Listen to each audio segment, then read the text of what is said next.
Hello, my name is Taylor Shaw, and I am a communications major from minor in sociology here at UNCG. For my connection talk discussion, I decided to talk about social media and the company's right for punishment/termination. Does free speech still apply to social media? Is it ethical for a company to have the right to terminate/punish you for a post you made outside of working hours? Personally, I believe it is ethical. This topic is relevant because almost everyone has some type of social media or knows someone who does. And if you or someone close to you chooses to post/share something a company deems unacceptable, it can result in punishment or termination, which in return can create financial hardship and emotional stress.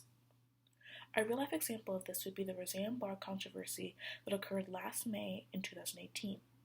Roseanne Barr, who was the star of the former hit ABC series Roseanne, tweeted about Valerie Jeanette.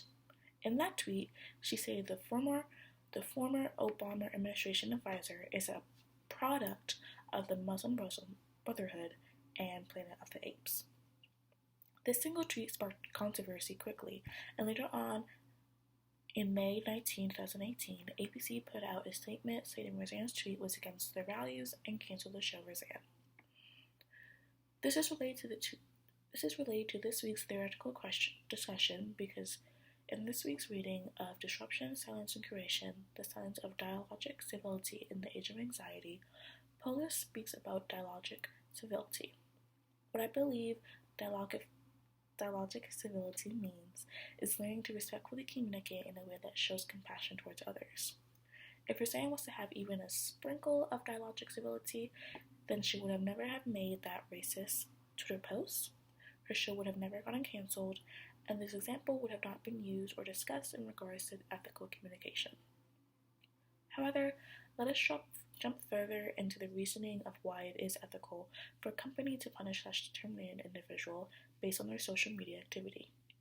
Almost every company has a code of conduct that clarifies the organization's mission, values, and principles.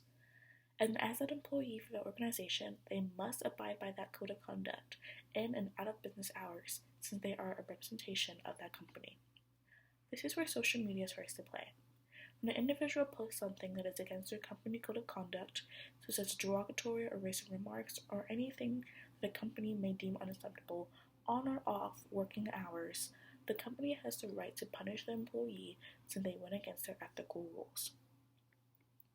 This could also be an example of utilitarianism. As stated in our textbook, Communicating Ethically on page 62, utilitarianism is defined as an ethical or right action that results in the greatest good for the greatest number. From the perspective of the company, they must decide they should keep an employee if they made an unacceptable post and possibly face backlash, or let the employee go in order to prevent any bad publicity in their name. A clear example of this would be in the Roseanne example I stated previously. ABC had a big dilemma on their hands with the possibility of receiving bad press if they were to keep Roseanne Barr in the show Roseanne. However, at the same time, the show was a big hit, and not only would they be firing Roseanne, but letting go the several actors and employees who helped keep that show alive. So ABC had to basically use utilitarianism in order to pick their decision. They had to pick which one was the best for the greatest good for them. Within these past few minutes, I spoke about social media and the ethical dilemma of unaccepting social media posts and its relevancy. Almost everyone has some type of social media, and knowing the impact of posting is important. It is also important to know that it is ethical for companies to have the right to punish/terminate an employee due to their posts going against their code of conduct. My question for you is, would it still be ethical for a company not to punish/terminate an employee, even if the social media posts they made went against their code of conduct? And in order to prevent any type of misconduct, would it be ethical for a company not to allow an employee to have any social media while working for them? What are your beliefs? I would like to know. Thank you for listening.